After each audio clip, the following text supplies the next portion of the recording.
1905 کو مسلم لیگ وجود میں آتی ہے اور 1947 میں پاکستان مرز وجود میں آتا ہے، تو گویا 42 سال کی مسلسل کوشش، محنت، تگ و تاز اس ملک کی حصول کا سبب اور ذریعہ بنے۔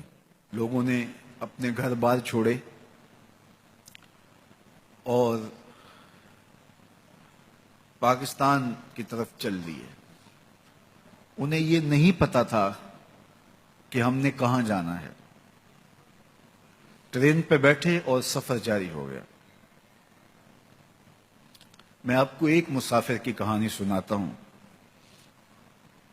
جو اپنی اہلیہ کے ساتھ بیٹھا تھا اور ان کی گود میں ایک بچہ تھا جس کا نام ابراہیم تھا۔ جب سانگلہ اسٹیشن پر ٹرین پہنچی تو ابراہیم کی گردن لٹک گئی، ماں تڑپ اٹھی اور اس نے اپنے شوہر نامدار کو کہا کہ ابراہیم ہمارے ہاتھوں سے نکلتا جا رہا ہے۔ تو فوراً اسٹیشن پر اتر گئے اور بے نام منزل کی طرف چل دیے۔ وہاں وہ ڈاکٹر کو ڈھونڈ رہے ہیں، ایک ایسی بستی میں جس کو انہوں نے پہلے نہیں دیکھا، اور ابراہیم موت کی وادی میں اترتا چلا جا رہا ہے۔ میں اس ابراہیم کی قبر پہ بھی گیا ہوں۔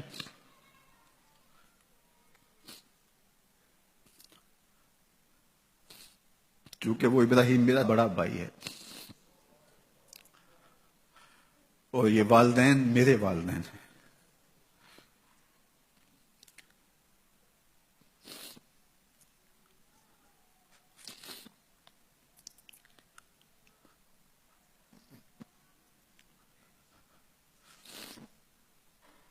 چودہ اگست کا دن سسکیوں اور آہوں میں میرے والد گرامی کا گزرتا تھا، اور پاکستان کے خلاف وہ ایک بات بھی سننا گوارا نہیں کرتے تھے۔ پھیلتی ہوئی بدامنیاں،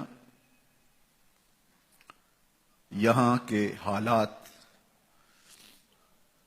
کوئی بات کرتا تو فرماتے کہ ہم نے بستے ہوئے گھر چھوڑے ہیں، ہم نے اپنے آباء و اجداد کی قبریں چھوڑی ہیں۔